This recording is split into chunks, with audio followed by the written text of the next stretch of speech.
నమస్తే, welcome to Whistle. YV Subba Reddy ప్రస్తుతం వైఎస్ఆర్ కాంగ్రెస్ పార్టీలో నంబర్ 2 స్థానంలో ఉన్న నేత. ఇంకా చెప్పాలంటే వైఎస్ కుటుంబానికి అత్యంత సన్నిహితుడు కూడా. వైఎస్ రాజశేఖర్ రెడ్డి తోడల్లుడు కావడంతో వైవి సుబ్బారెడ్డికి అటు పార్టీలో ఇటు కుటుంబంలో మంచి గుర్తింపు ఉంది. సుబ్బారెడ్డి మాటకు మంచి గుర్తింపు కూడా ఇస్తారు. అందుకే జగన్ కూడా సుబ్బారెడ్డికి పార్టీలో కీలక బాధ్యతలు అప్పగించారు. 2014-19 మధ్యకాలంలో ఒంగోలు పార్లమెంటు తరపున వైసీపీ ఎంపీగా పోటీ చేసి గెలిచారు సుబ్బారెడ్డి. 2019-24 మధ్యకాలంలో సుబ్బారెడ్డిని 2 సార్లు తిరుమల తిరుపతి దేవస్థానం పాలక మండలి చైర్మన్ను చేశారు. ఆ తరువాత రాజ్యసభకు పంపారు. ప్రస్తుతం ఉత్తరాంధ్ర వైసీపీ కోఆర్డినేటర్గా ఉన్నారు. వైవి సుబ్బారెడ్డికి ఉమ్మడి ప్రకాశం జిల్లాలో మంచి పలుకుబడి ఉంది. ఇంకా చెప్పాలంటే వైసీపీలో ఒంగోలు పార్లమెంటు పరిధిలో ప్రత్యేక ఓటు బ్యాంకు కూడా సుబ్బారెడ్డికి ఉంది. అలాంటి సుబ్బారెడ్డికి సొంత జిల్లాలో చేదు అనుభవం ఎదురైంది. అది కూడా సొంత పార్టీ నేతల నుంచే కావడం ఇప్పుడు హాట్ టాపిక్గా మారింది. 2 రోజుల క్రితం మార్కాపురం జిల్లా కనిగిరి అసెంబ్లీ నియోజకవర్గం పరిధిలోని శంకరాపురం వెళ్లారు సుబ్బారెడ్డి. ఆ గ్రామంలో ఉన్న తన పిఏ దశరథ రామిరెడ్డి కుటుంబాన్ని పరామర్శించారు. ఆ తరువాత నేరుగా పామూరు మీదుగా కనిగిరి చేరుకున్నారు.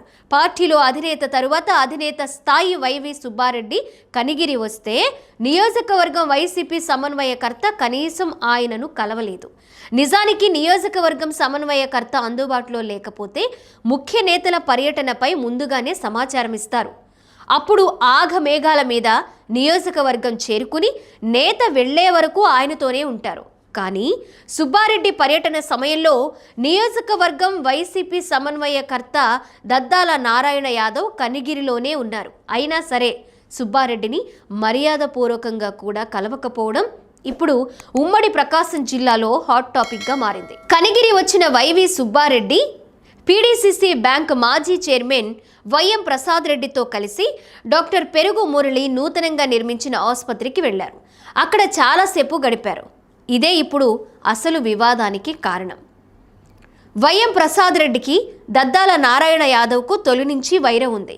జిల్లా జెడ్పీటీసీల సంఘం గుంటక తిరుపతి రెడ్డి కూడా ప్రసాద్ రెడ్డి తీరుపై పార్టీ పెద్దలకు ఎన్నోసార్లు ఫిర్యాదు చేశారు. అయినా ఎలాంటి ఫలితం లేదు. వైఎం ప్రసాద్ రెడ్డి, డాక్టర్ పెరుగు మురళి మాజీ ఎమ్మెల్యే బుర్రా మధుసూదన్ యాదవ్ వర్గానికి చెందిన నేతలుగా నియోజకవర్గంలో గుర్తింపు. వీరిద్దరూ ఇప్పటికీ కనిగిరిలో పెత్తనం చేస్తున్నారనేది దద్దాల గుంటక వర్గాల ప్రధాన ఆరోపణ. గత ఎన్నికల సమయంలో బుర్రా మధుసూదన్ యాదవ్ను కనిగిరి నుంచి కందుకూరుకు ట్రాన్స్ఫర్ చేశారు జగన్. ఆయన స్థానంలో వైసీపీ తరపున పోటీ చేసిన దద్దాల నారాయణ యాదవ్ 14,000 ఓట్ల తేడాతో ఓడిపోయారు. అయితే తన ఓటమికి వైఎం ప్రసాద్ రెడ్డి కారణమని, గత ఎన్నికల్లో డాక్టర్ పెరుగు మురళి వైసీపీకి వెన్నుపోటు పొడిచారనేది దద్దాల వర్గం ఆరోపణ. మురళిని సస్పెండ్ చేయాలని పార్టీ పెద్దలకు లేఖలు కూడా రాశారు. అలాంటి పెరుగు మురళి దగ్గరకు వైవి సుబ్బారెడ్డి వెళ్లడం దద్దాల గుంటక వర్గానికి పుండు మీద కారం చల్లినట్లుగా అయింది. పార్టీలో అసలు జనబలం లేని వారి మాటలకు సుబ్బారెడ్డి విలువిస్తున్నారని దద్దాల నారాయణ యాదవ్ ఆరోపిస్తున్నారు.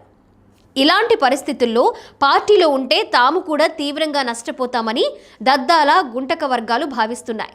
మొత్తానికి వైసీపీ రాజ్యసభ సభ్యులు వైవి సుబ్బారెడ్డి కనిగిరి పర్యటనతో వైసీపీలో వర్గపోరు మరింత రాజుకుంది.